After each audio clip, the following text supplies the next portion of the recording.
ఆస్ట్రాలజీని చాలా మంది నమ్మరు. సో వాళ్ళకి మీరు ఏం చెప్పాలనుకుంటున్నారు? ఆస్ట్రాలజీని చాలా మంది నమ్మరు. వాళ్ళకంటే ఆస్ట్రాలజీని అతిగా నమ్మే వాళ్ళ వల్లే ప్రమాదం అండి.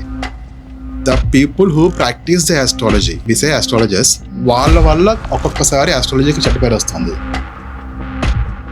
ఆస్ట్రాలజీ సబ్జెక్ట్ వైజ్ అయితే కనుక మనకు ఋషులు ఇచ్చిందంతా కూడా పక్కాగా లాజికల్ గానే ఉంటుంది, సైంటిఫిక్ గానే ఉంటుంది. దాని ద్వారా మనం ఎంత యూజ్ చేసుకుని మనం ముందుకెళ్తే astrology can change the persons fate like anything. Sir, astrology అంటే ఎగ్జాక్ట్ గా ఏంటండి? చాలా మంది ఫ్యూచర్ చెప్పడం అని అనుకుంటారు. అది కాకుండా ఇంకేమన్నా ఉందా ఆస్ట్రాలజీ గురించి చెప్పడానికి? ఆస్ట్రాలజీ అంటే it's study of movements of celestial bodies అండి. మన పైన ఉన్న ఈ సెలెస్టియల్ బాడీస్ ఏవైతే ఉన్నాయో, రవిచంద్రులు, కుజాతి పంచగ్రహాలు, రాహుకేతు గణాలు నవగ్రహాల కింద ఉన్నాయి. అలాగే 12 రాసులు, వీటి మీద డిపెండ్ అయ్యి ఈ కాంబినేషన్ యూజ్ చేసి జాతకంలో మనం డెస్టినీని చూస్తామా లేదా పాసిబిలిటీస్ ని చూస్తామా? హెరోస్కోప్ ప్రెడిక్షన్ అన్నది it's combination of deciding the destiny and how to achieve the destiny. కానీ you have 2 or 3 ways before you, which one you have to select to reach the destiny.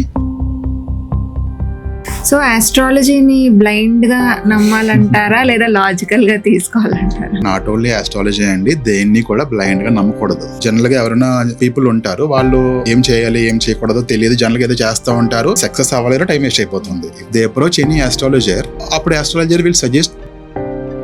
Astrology అన్నది ఎప్పుడు కూడా మనకి blind నమ్మకం కాదు, pure logical అనమాట. ఎందుకంటే మనలోని ఏదైతే టాలెంట్ ఉందో ఆ టాలెంట్ ని మనకి హైలైట్ చేసి చూపిస్తుంది. మనకి ఒక డై కొట్టినట్టు లైఫ్ ఇలాగే ఉండాలి, ఇలాగే వెళ్తుంది అని మనం చెప్పడానికి లేదండి. There are only 2 things in the life which we can not change, that is the birth and death.